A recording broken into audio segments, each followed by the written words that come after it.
So hello বন্ধুরা, তো অবশেষে কোথাও থাকার জায়গা পেলাম না। মন্দির আগে দুটো তিনটে মন্দির পেয়েছিলাম, তো সেই মন্দিরগুলোতে তালাচাবি মারা। এখানে তামিলনাড়ুতে এই জিনিসটা খুব দেখছি আমি, মানে সব মন্দিরগুলোতে তালাচাবি মেরে রেখে দিয়েছে। তো রাত্রিবেলায় থাকার এখানে কোথাও জায়গা পাচ্ছিলাম না, তো ওইখান থেকে আমি এলাম। এখানে এসে একটুখানি দেখলাম জনবসতি এলাকা রয়েছে, তাই এখানে একটা মন্দির আছে, ওই মন্দিরটা তো তালাচাবি মারা রয়েছে। ওই দেখো পেছু দিকটাতে মন্দিরটা, ওটা তো তালাচাবি মারা।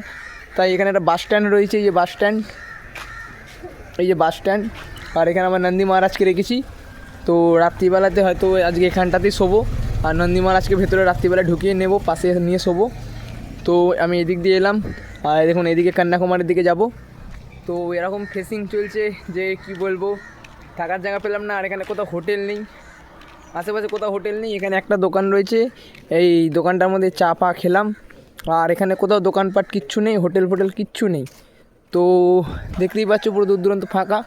তো রাত্রিবেলায় ব্যাকআপে আমার ম্যাগি রাখা রয়েছে, ম্যাগি, আর ব্যাগের মধ্যে চিড়ে রয়েছে, চিড়ে। তো আজকে রাত্রিরটা এটা খেয়েই কাটাতে হবে। তো দেখা যাক, আজকে রাত্রিরটুকু যা হোক করে কাটিয়ে আবার কালকে সকালবেলা এখান থেকে বেরোবো। তো আজকে আমার টোটাল 123 কিলোমিটার সাইকেলিং হয়েছে। তো প্রচুর পায়ে সমস্যা হয়েছে আজকে, কেননা 117 কিলোমিটার থেকে 6-7 কিলোমিটার আসার পর আমি এই জায়গাটা তো পেলাম। তাই এখানটাতেই স্টে করবো আজকে। আর এইরকম মেন রাস্তার ধারেই আজকে স্টে করব।